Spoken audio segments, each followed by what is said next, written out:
Assalamualaikum warahmatullahi wabarakatuh. Halo sahabat sebuah kisah misteri. Kembali lagi bersama saya Ryu Wijaya. Terima kasih kepada sahabat-sahabat yang telah mendengarkan kisah misteri yang saya ceritakan. Terima kasih juga untuk sahabat-sahabat yang selalu memberikan dukungan, memberikan support agar channel ini dapat berkembang. Dimanapun sahabat-sahabat berada, saya ucapkan banyak-banyak terima kasih. Khusus untuk malam ini, saya akan menceritakan sebuah kisah misteri yang saya persembahkan untuk keluarga kita, sahabat kita yang berada di Singapura, kakak, pakcik, dan adik-adik yang ada di sana, keluarga yang ada di sana.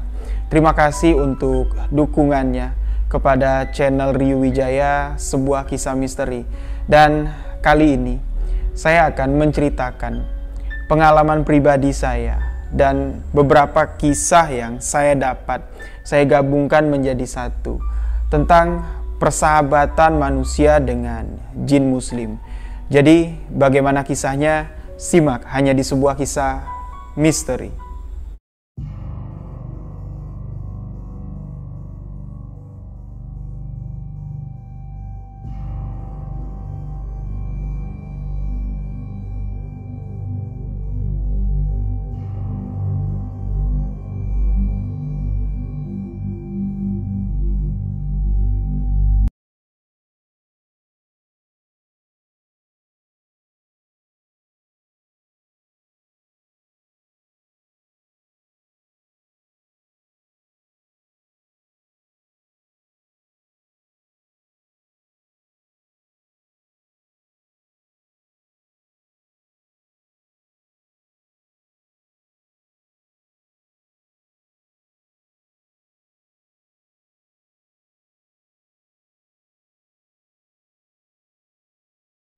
Surah Al-Jin ayat 11 sampai 14.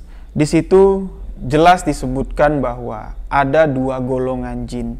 Jin yang taat dengan perintah agama, perintah Allah Subhanahu wa taala, dan ada jin yang tidak patuh, tidak mau beribadah kepada Allah. Di situ digolongkan makhluk yang sangat berugi dan makhluk yang berdosa. Jadi banyak orang beranggapan kalau manusia memiliki hubungan dekat dengan jin, bersahabat dengan jin, itu adalah golongan orang-orang yang musyrik. Mungkin orang-orang yang beranggapan seperti itu, mereka belum jelas mengartikan ayat yang ada di surah Al-Jin. Jadi di sini saya bukan ingin mengkaji surat Al-Jin dan bukan ingin menyalahkan orang-orang yang beranggapan seperti itu. Karena wajar saja orang beranggapan seperti itu karena banyak sekali orang-orang yang diberikan karomah, orang-orang yang diberikan keistimewaan untuk dapat berkomunikasi, untuk dapat dekat dengan makhluk jin, menyalahgunakannya. Mereka tidak menghakikatkan sesungguhnya apa yang diberikan Allah, kemampuan yang diberikan Allah. Mereka lupa hakikat dalam ilmu syariat itu, mereka lupa. Mereka menganggap apa yang dia dapat itu adalah kekuatan yang seutuhnya. Padahal apa-apa saja yang diciptakan Allah di bumi ini memiliki manfaat untuk kehidupan manusia, untuk membantu kehidupan manusia. Salah satunya adalah golongan jin. Golongan jin memiliki kehidupan sama dengan kehidupan manusia. Mungkin sahabat-sahabat untuk lebih jelas bisa mengkaji ulang, bertanya kepada guru-guru besar, kepada ustadz. Di sini saya hanya ingin menceritakan pengalaman pribadi saya yang pernah dekat dengan sosok gaib yang disebut jin, dan beberapa pengalaman yang saya dapat dari kerabat-kerabat yang memiliki pengalaman serupa tentang hal dekat dengan makhluk gaib. Nah, kisah pertama yang akan saya ceritakan, seseorang yang diberikan karomah, diberikan keistimewaan oleh Allah Subhanahu wa taala. Dia bisa melihat bangsa jin, dia bisa berkomunikasi dengan bangsa jin. Namun apa yang diberikan Allah itu disalahgunakannya. Orang-orang yang melihatnya memiliki kemampuan demikian, menganggapnya hebat sekali, dan dengan rasa sombong yang masih ada di dalam dirinya, ya, dia lupa tentang syariat dan hakikat. Dia menjadi orang yang lupa dengan Allah. dia lebih menganggap dirinya itu hebat. Dirinya bisa melihat masa depan, bisa meramal, bisa mengobati orang sakit. Dia lupa dengan syariatnya. Jadi syariat yang dimaksudkan saya di dalam kisah ini, dalam cerita ini adalah ketika kita berobat, maupun itu ke dokter, maupun itu ke orang pintar, pasti kita akan diberikan syariat.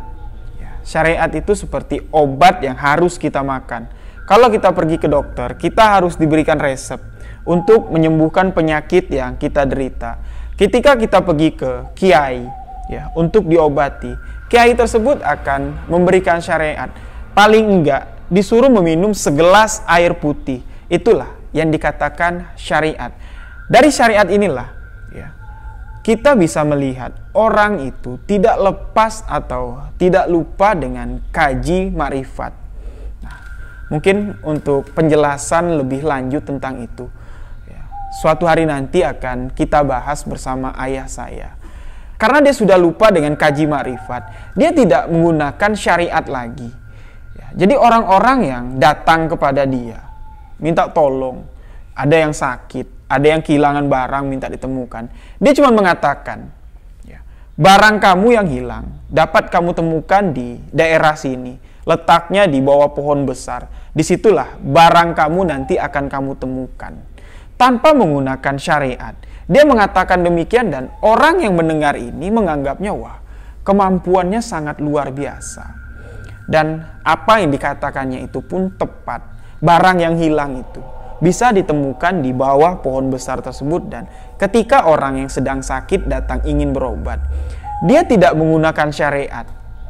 Contohnya tidak memberikan air putih, tidak memberikan obat-obat untuk sebagai syariat. Dia cuma mengatakan, kalau kamu mau sembuh, kamu pasti sembuh. Pulang dari sini kamu pasti sembuh. Sama sekali dia tidak mengucapkan insya Allah. Sama sekali dia tidak menjalankan hakikatnya. Jadi orang-orang yang datang berobat ke situ menganggapnya sangat luar biasa sekali. Dan pada suatu ketika, dengan keangkuhannya, dengan kesombongannya, dengan banyak sekali pujian dari orang-orang, dia menjadi sombong. Dia mengaku kalau kekuatannya ini didapat dari alam gaib. Dia lupa sebenarnya sosok gaib yang dititipkan kepada dirinya itu adalah titipan dari Yang Maha Kuasa, titipan dari Allah Subhanahu wa Ta'ala. Dia lupa akan itu, dan pada suatu hari dia mendapat imbasnya. Dia mendapatkan ganjaran dari apa yang diperbuatnya. Setelah dia dalam kesuksesan dengan kesombongannya dan sangat lupa sekali dengan agama, sama sekali tidak pernah menjalankan ibadah lagi. Dia hanya mengagungkan dirinya. Orang-orang yang datang, boleh dikatakan seperti menyembah lah, memohon. Barulah di situ dia akan menolong orang tersebut, dan kaji yang digunakannya ini sudah salah sekali. Dan pada hari itu Allah menegurnya dengan kecil sekali lah, sebuah peringatan yang sangat kecil. Rumah yang dibangun dari hasil dia menjadi seorang dukun, seorang paranormal yang sombong ini, pada suatu hari tidak tahu kenapa hangus terbakar secara tiba-tiba. Dan kejadian anehnya, pemukiman yang padat, api yang berkobar sangat besar di rumah dukun tersebut sama sekali tidak menyambar ke rumah sebelah yang ada di sana. Sedangkan pemukiman yang ada di sana itu terbuat dari papan semua, terbuat dari kayu semua. Secara logika, api sangat cepat untuk melalap rumah-rumah yang ada di sekitar. Namun warga yang melihat kejadian ini, api itu cuman menyala ke atas, sama sekali tidak menyambar ke kiri dan ke kanan. Dan Allah telah memberikan dia peringatan, dan Allah masih mengasihinya. Anaknya yang berusia 6 tahun dan istrinya yang sedang tertidur dapat diselamatkan. Namun ketika warga melihat kejadian ini, mereka nggak habis pikir bagaimana caranya anak yang berusia 6 tahun dan istrinya itu bisa keluar tanpa luka sedikit pun dari kobaran api yang sangat besar. Nah, setelah kejadian itulah dia sadar kalau dirinya itu salah. Disitulah dia baru kembali bertobat dan menjalankan hakikat syariat dan makrifat. Namun setelah dia bertobat, Allah mencabut semua kemampuan yang dia miliki selama ini, tiba-tiba menghilang. Dia kembali menjadi orang yang biasa-biasa saja. Nah, dari kejadian inilah mungkin sahabat-sahabat atau orang-orang yang di luar sana berpikir, kalau orang yang bersahabat dengan jin itu sudah melangkah ke arah kemusyrikan karena lupa dengan Allah, karena lupa kekuatan yang dia miliki itu berdasar dari mana. Namun tidak semua orang seperti itu. Nah, kejadian selanjutnya dialami oleh ayah saya sendiri. Beliau menceritakan kejadian ini sekitar tahun 95 yang lalu, yang mana pada saat itu ayah saya sedang ngetop-ngetopnya lah ilmu dan kemampuan kebatinan yang beliau miliki. Sedang diasah-asahnya sekali. Nah, pada saat itu orang-orang yang ada di sekitar banyak yang mengatakan kalau ayah saya ini syirik, musyrik, bersekutu dengan jin.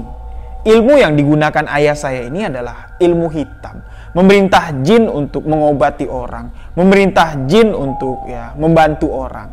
Namun ayah saya nggak menanggapi hal tersebut karena dia sama sekali nggak merasa dirinya seperti yang dikatakan orang. Nah, jadi ada keluarga kami yang tinggal masih di Provinsi Jambi, di kabupaten. Beliau adalah seorang kiai, seorang ulama, dan umurnya sudah cukup sepuh. Beliau juga memiliki kemampuan spiritual yang sangat tinggi. Namun beliau sudah mengkaji ilmu sufi. Dia tidak lagi mengurusi hal dunia. Dia hanya ke masjid, mengurus pondok pesantrennya, tidak lagi mau mengobati orang. Walaupun ada orang yang datang meminta pertolongan, dia cuma memberikan syariat dan menyuruh orang itu berserah diri kepada Allah. Kalau Allah mengizinkan kamu sehat, insya Allah kamu sehat. Jadi dia udah nggak benar-benar lagi lah nggak fokus lagi lah untuk menjalani praktik perdukunan, karena dia sudah mengkaji ilmu sufi. Dia sudah jauh sekali lah meninggalkan duniawi, dan pada suatu ketika dia mendapat kabar kalau ayah saya ini digosipkan menggunakan ilmu hitam. Dia membantah, nggak mungkin lah. Dia memanggil ayah saya bujang. Nggak mungkin lah, aku kenal betul dengan anak itu. Nggak mungkin, bujang tuh nggak mungkin pakai ilmu hitam. Kalian tuh fitnah. Nah, kalau memang terbukti bujang itu menggunakan ilmu hitam, biar aku yang menghukumnya. Besok malam akan aku panggil. Jadi pada suatu malam, anak murid dari kerabat kami ini, kita sebut saja Buya anak murid dari Buya ini datang ke Jambi, ke rumah kami, memanggil ayah saya. Buya berpesan, kalau kamu harus ikut saya ke pesantren. Buya ingin berbicara kepada kamu. Dan pada malam hari itu juga ayah saya berangkat menemui Buya. Sesampainya di pesantren, Buya nggak langsung basa-basi, dia langsung memarahi ayah saya. Dia mengatakan, kamu istighfar, tobat kamu. Apa yang kamu lakukan sekarang itu salah. Orang-orang banyak menganggap kamu menggunakan ilmu hitam. Kamu bersekutu dengan jin. Kamu tahu nggak? Kalau kamu bersekutu dengan jin, itu sudah salah. Itu musyrik. Di sini dia mengatakan jin, itu jihin. Bukan jin. Dia manggil jin itu jihin. Kamu bersekutu dengan jihin. Kamu salah, Jang. Ayah saya mengatakan, Buya tahu dari mana? Kalau saya bersekutu dengan jihin, kalau saya melihara jihin, Buya kan tahu sendiri saya gimana. Banyak juga amalan yang saya dapat, yang saya terapkan di kehidupan saya, di pengolahan saya itu dari Buya. Nggak mungkin lah saya menyalah. Lah orang-orang mengatakan seperti itu. Kamu sekarang sudah hebat. Orang-orang yang datang ke kamu itu orang-orang besar. Kamu sudah sombong sekarang. Buya mengatakan seperti itu pada ayah saya. Nah, ayah saya mulai mengkaji lagi ilmu yang dia dapat dari Buya ini. Mengkaji, sampailah tengah malam. Ayah saya mengatakan, kalau bersekutu dengan bersahabat itu, saya minta jelaskan kepada Buya. Apa maksud dari dua kalimat itu, bersekutu dan bersahabat? Buya langsung menjelaskan dengan gamblang, kalau bersekutu itu, kamu meminta kepada jin itu bukan meminta kepada Allah. Kamu menyekutukan Allah, kamu lebih mementingkan urusan kamu dengan si jin ini, melupakan syariat dan hakikat kamu. Kamu lupa dengan landasan dasar ilmu kamu kepada Allah. Nah, kalau kamu bersahabat, ya, jin itu datang, dititipkan oleh Allah untuk membantu kamu, ingin dekat dengan kamu. Nah, ayah saya langsung mengatakan, kalau saya salah, berarti Buya juga salah. Buya mengatakan kalau saya menggunakan jihin. Ya, saya katakan juga kepada Buya, Buya juga menggunakan jihin. Buya itu kaget. Kamu jangan sembarangan menuduh. Aku udah tua sekarang. Aku sudah jauh sekali meninggalkan dunia. Gak mungkin lah aku punya jihin. Kamu yang punya jihin. Kalau Buya nggak mengakui kalau jihin yang ada di rumah ini punya Buya, dia pasti akan marah. Gak lama setelah ayah saya mengatakan itu, dari dapur rumah Buya itu terdengar seperti ada piring pecah. Bar! Ayah saya mengatakan, barusan saya katakan jin itu marah, berarti jin itu milik Buya. Buya itu ya langsung tertawa. Kamu, memang apa yang saya ajarkan kepada kamu dulu, memang kamu masakkan, memang kamu jadikan di batin kamu. Ya, sekarang gini, Jang. Buya ini sekarang udah tua. Kamu lihatlah, umur sudah 70 lebih. Buya banyak kebun, Buya banyak hewan ternak.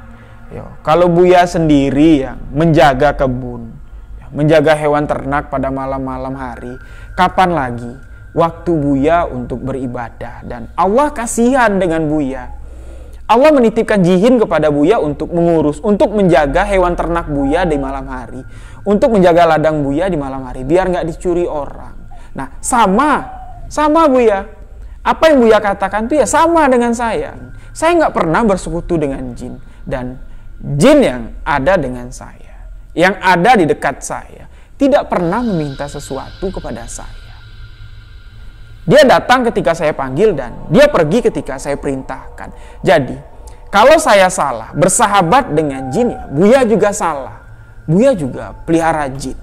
Jadi, malam itu perdebatan yang sangat panjang dan Buya mengatakan, ya udahlah, kalau kita lanjutkan, Buya nggak bisa sholat subuh nanti. Sekarang sudah jam 3 lebih ya, kita tidurlah, besok kita lanjut lagi.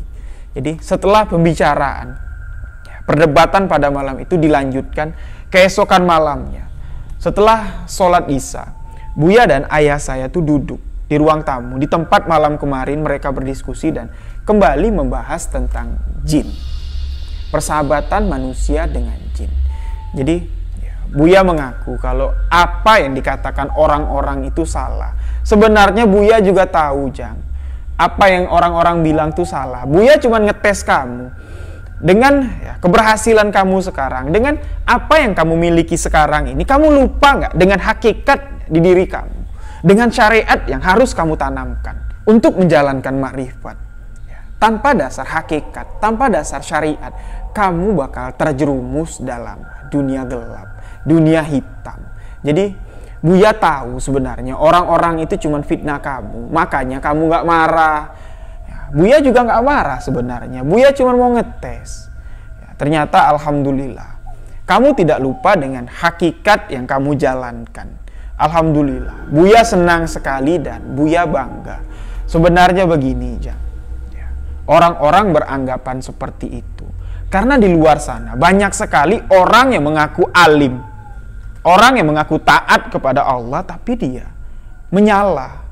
Kemampuan yang dia miliki, kemampuan yang dia dapat dari karomah yang diberikan Allah itu sudah disalahgunakan. Dia lebih menganggap dirinya lebih hebat. Dia tidak menggunakan syariat lagi.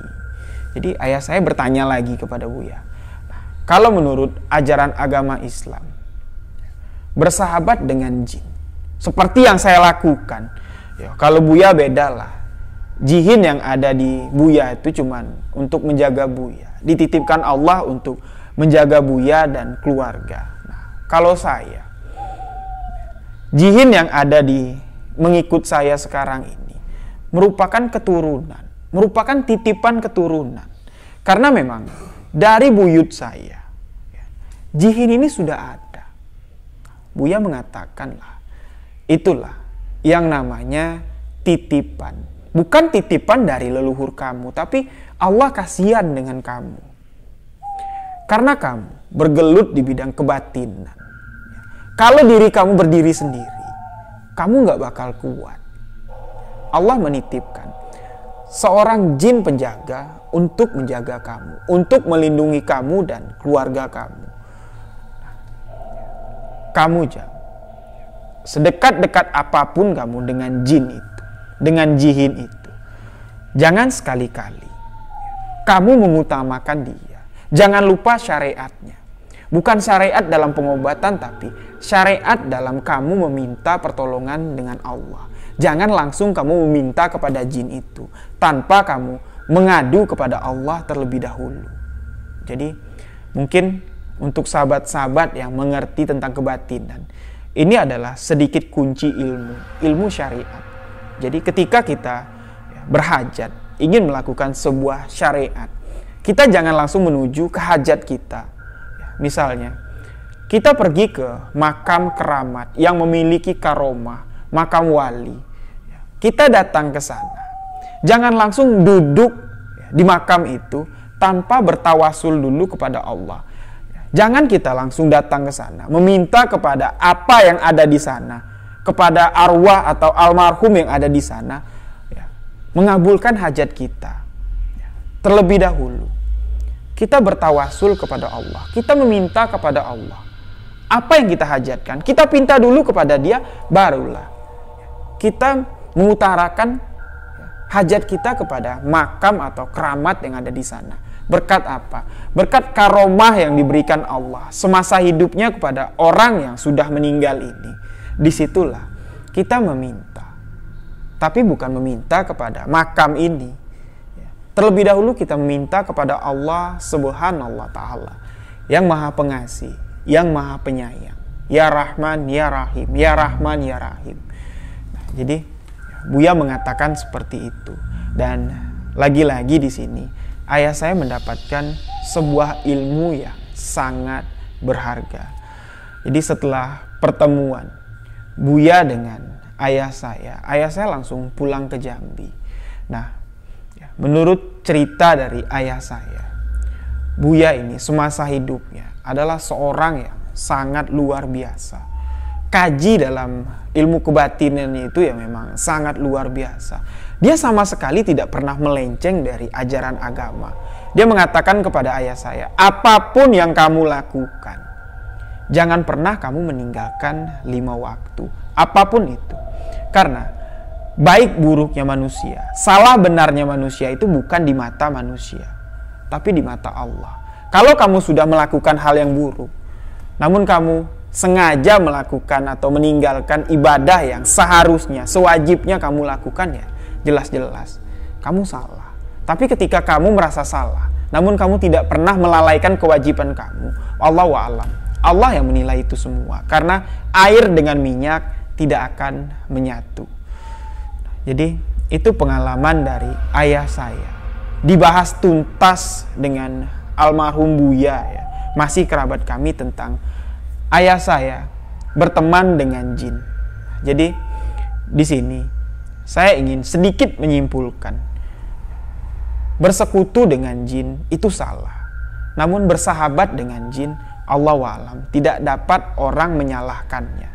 Karena seperti persahabatan manusia dengan manusia lain, makhluk jin, mereka ada di sekitar kita. Mereka dapat melihat kita, namun kita tidak dapat melihat mereka. Mereka memiliki kehidupan yang sama, persis seperti kita, memiliki keluarga, memiliki anak. Cuman satu yang tidak berkeluarga, cuman satu yang tidak dilahirkan dan melahirkan, yaitu Allah Subhanahu wa Ta'ala. Semua umat yang diciptakan berpasang-pasangan kecuali beliau, karena beliau yang Maha Agung, Maha Esa. Jadi sahabat kita, keluarga kita yang ada di Singapura ini sempat berdiskusi dengan saya, pengalaman misteri yang dialaminya. Dia tinggal di sebuah rumah, sudah cukup lama tinggal di sana. Namun kerap kali dia mengalami seperti gangguan lah. Namun gangguan itu tidak benar-benar nyata. Cuman sesekali melihat sekelibat sosok bayangan putih yang melintas, dan sering juga melihat penampakan anak-anak kecil yang tengah bermain di rumahnya. Beliau juga sering mendengar suara orang yang bercerita, ya, sepasang suami istri yang bercerita, dan seolah-olah tidak senang kalau beliau ini tinggal di sana.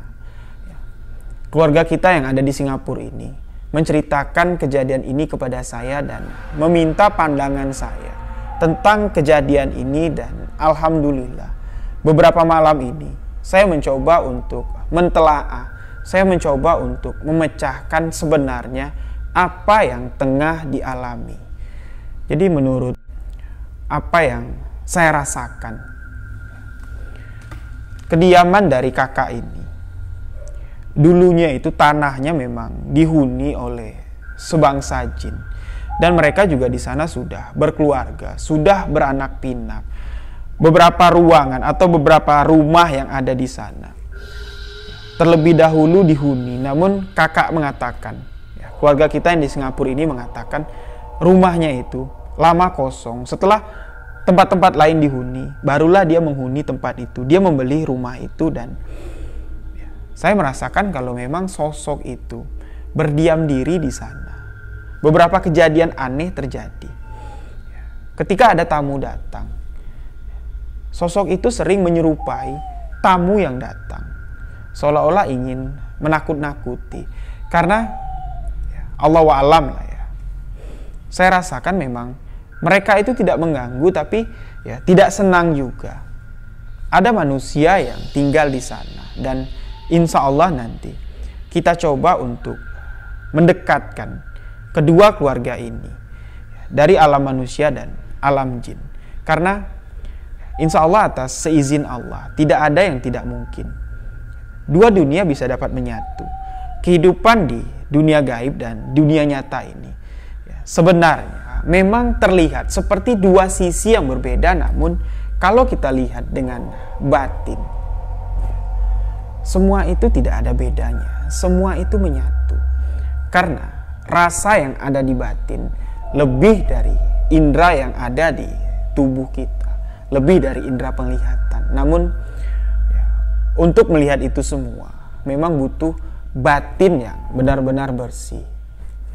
Untuk mengolah sebuah kebatinan, banyak sekali tahapan-tahapan yang harus dilalui dan tidak akan saya bahas di video ini.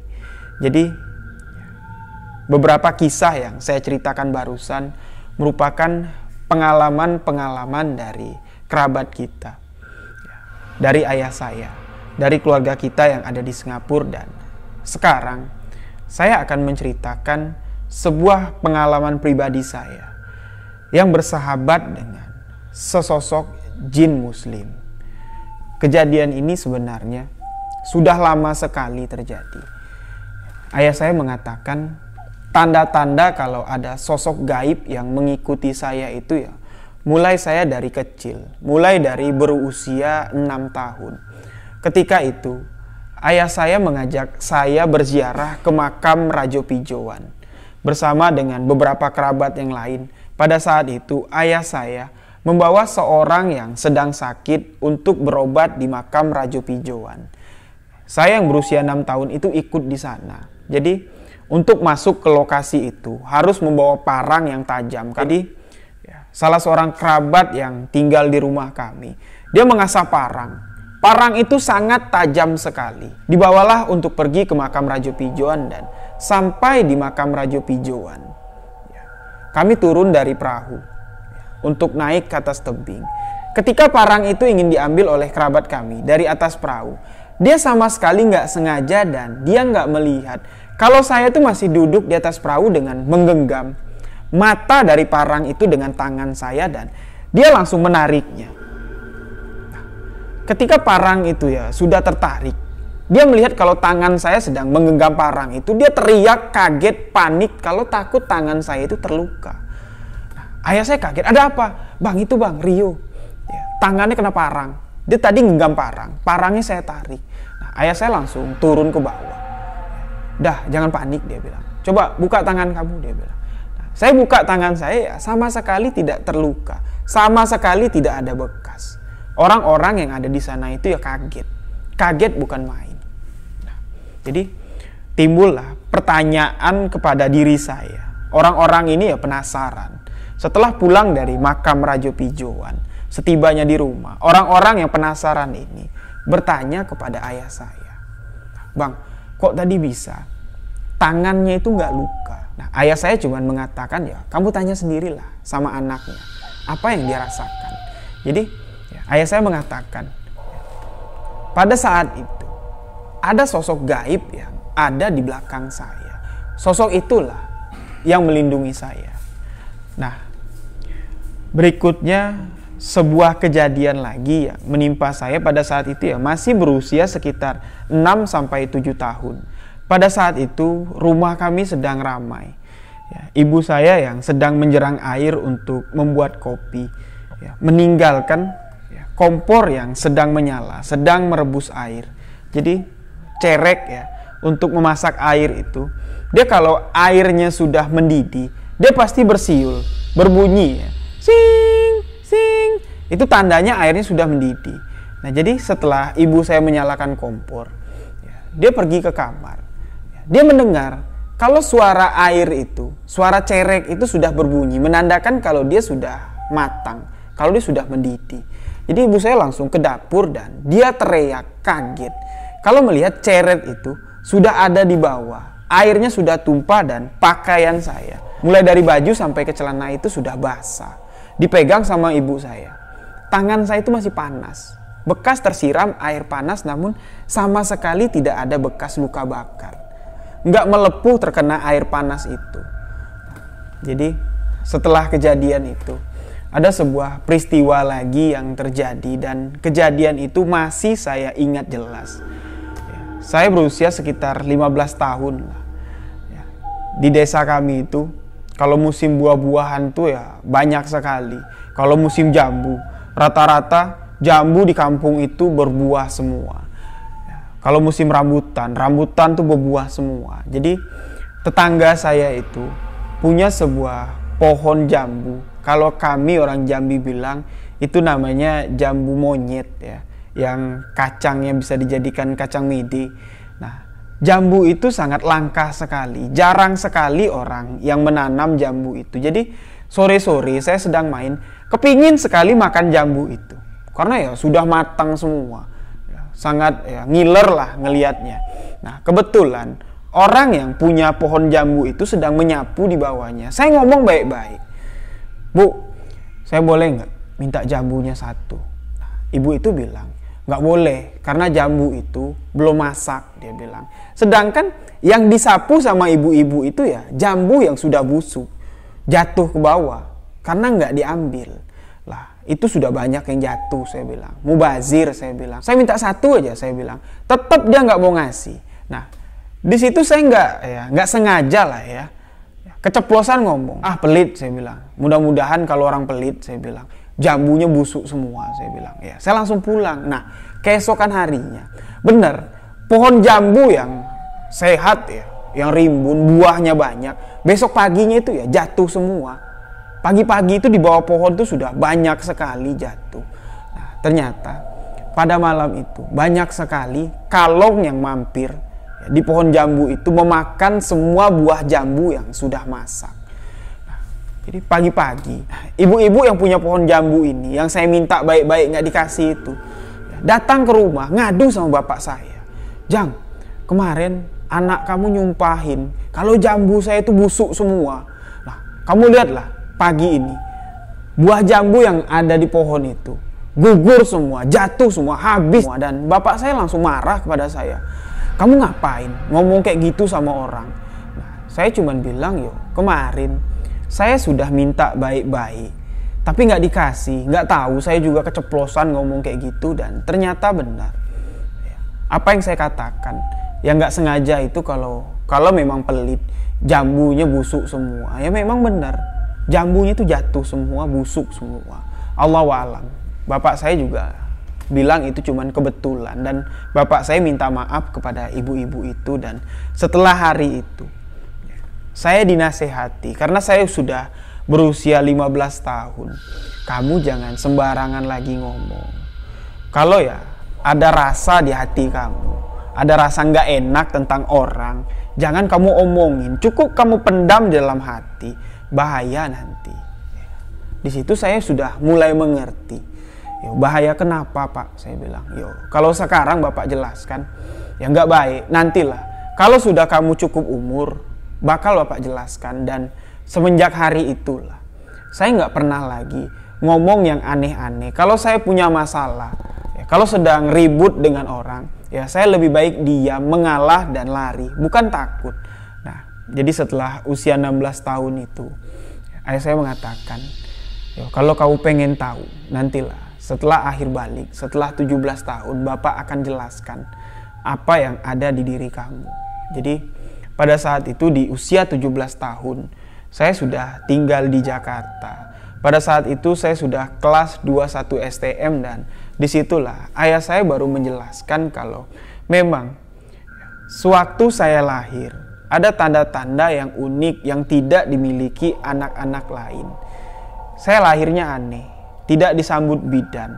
Ibu saya tuh melahirkan sendiri. Saya tuh keluar sendiri dari dalam rahim ya, dengan keadaan yang masih terbungkus. Kalau sahabat-sahabat ingin mengetahui kisahnya, ya, bisa simak di video saya sebelumnya yang saya beri judul Aku. Di situ sudah dijelaskan oleh ayah saya. Di umur 17 tahun itulah, ayah saya menjelaskan kalau memang ada sesuatu yang mengikuti saya. Sesuatu dari keturunan. Namun dia nggak mengatakan kalau itu adalah sosok jin. Dia cuma menitipkan ke saya sebuah batu cincin. Nah, kamu pakai ini aja lah buat jaga-jaga. Mana tahu kamu butuh. Karena ayah saya tahu kehidupan anak STM ya cukup keras. Apalagi saya tinggal di Jakarta, cuman saya laki-laki sendirian. Adik saya yang laki-laki baru berusia 4 tahun. Nah, ayah saya cuma mengatakan seperti itu ya. Batu cincinnya saya pakai. Nah, beberapa bulan kemudian, sebuah peristiwa yang cukup aneh bagi saya. Ya, sama sekali nggak bisa dicerna lah dengan logika. Ketika saya pulang sekolah dengan teman-teman sekolah, ada segerombolan anak STM lain menyegat kami di tengah jalan. Pada saat itu kami memang tidak memiliki persiapan untuk tawuran. Memang nggak ada rencana lah untuk tawuran. Kami pulang, dicegat. Mereka turun dari patas. Ada 2 patas, sekitar 100 orang. Langsung mengejar kami dan saya berlari paling belakang. Nah, berlari paling belakang dan pada saat itu di daerah Cawang, ya di daerah Uki, itu trotoar jalan itu baru dicat, baru direnovasi. Jadi ketika saya lari, saya terpeleset jatuh dan anak STM yang mengejar kami itu langsung mengebuki saya, mengeroyok saya. Saya sadar, orang-orang yang memukul saya ini lebih dari 10 orang karena ya, kondisi saya sedang telungkup, melindungi wajah saya. Dari belakang sini udah nggak tahu lagi rasanya seperti apa. Derbak, debuk, derbak, debuk dan barulah saya dapat mengelak, ya, melawan dengan menendang salah satu dari orang itu. Orang yang menghajar saya dan dia marah. Wah, kurang ajar, mau mati lo, dia bilang kan. Yo, saya bilang, kalau urusan mati bukan urusan kamu. Nah, saya mencoba untuk berdiri dan lagi-lagi saya dihantam dengan gear. Jadi, gear motor itu diikat dengan sabuk dan kepala saya itu dihantam. Namun saya dapat memegang gear tersebut, jadi hantamannya tidak terlalu kuat ya, di kepala. Begitu saya memegang sabuk itu, ya, sabuk itu ditarik dan lagi-lagi saya terjatuh. Nah, disitulah saya melihat jelas kalau batu trotoar itu, ya, batu yang ada di pinggir jalan itu yang ukurannya lumayan besar dan lumayan berat, batu coran itu yang sering dicat hitam putih. Nah, ada batu-batu yang tersisa ya, bekas proyek renovasi trotoar itu diangkat oleh salah seorang anak STM yang bertubuh gempal, besar tinggi. Dia ingin menghantamkan batu itu ke wajah saya dan saya langsung cepat ya, membalikkan wajah. Dan ketika saya membalikkan wajah, menutup seperti ini, jelas sekali saya melihat ada sesosok ya, seperti bapak-bapak menggunakan jubah putih. Entah datang dari mana, ya seperti memeluk saya seperti itu. Hantaman batu yang menghantam belakang kepala saya ini terasa tuh cuman seperti ya disentil orang, dek gitu. Nah, anak-anak STM yang sekitar 15 orang itu yang menghajar saya langsung lari ketakutan, kocar kacir. Saya berdiri melihat orang-orang itu sudah lari dan saya melihat batu yang cukup besar itu terbelah dua, dan sekarang masih ada buktinya. Di bagian belakang kepala saya ini, ya, itu ada lekuk, ada lekukan bisa masuk, ya, seruas jari ini bisa masuk ke sini, bekas hantaman dari batu itu. Nah, semenjak hari itulah minus mata saya ini ya semakin parah. Teman-teman saya yang sudah kocar-kacir melihat saya berdiri lagi setelah dihantam batu yang sangat besar, setelah dihajar dengan menggunakan gear. Mereka kaget. Wah, kamu punya ilmu tektok ya, dia bilang. Ilmu tektok itu ilmu kebal ya. Ya saya bilang ya, nggak pernah lah saya nuntut ilmu yang kayak gitu. Nah, mereka ya memegang kepala bagian belakang saya ini. Dia mengatakan lembut, seperti agar-agar. Dan teman saya mengatakan, kamu jangan sampai muntah. Kalau kamu muntah, resiko geger otak itu ya sangat mungkin sekali terjadi. Dan alhamdulillah, sampai hari ini ya saya masih diberikan keselamatan, kesehatan. Namun memang ya, efek dari kecelakaan itu, kejadian itu, di bagian belakang kepala saya ini masih ada bekas dan minus saya pun semakin parah. Nah, pada hari itu saya melihat seperti ada sebuah keajaiban yang menyelamatkan hidup saya. Bapak-bapak tua itu jelas sekali saya lihat, dan ya, beberapa minggu kemudian lagi-lagi saya diserang oleh anak STM lagi. Ketika itu saya sudah berada di dalam patas. Nah, mereka nggak tahu ya datang dari mana, menghentikan patas itu dan naik semua. Saya sendirian di dalam patas itu.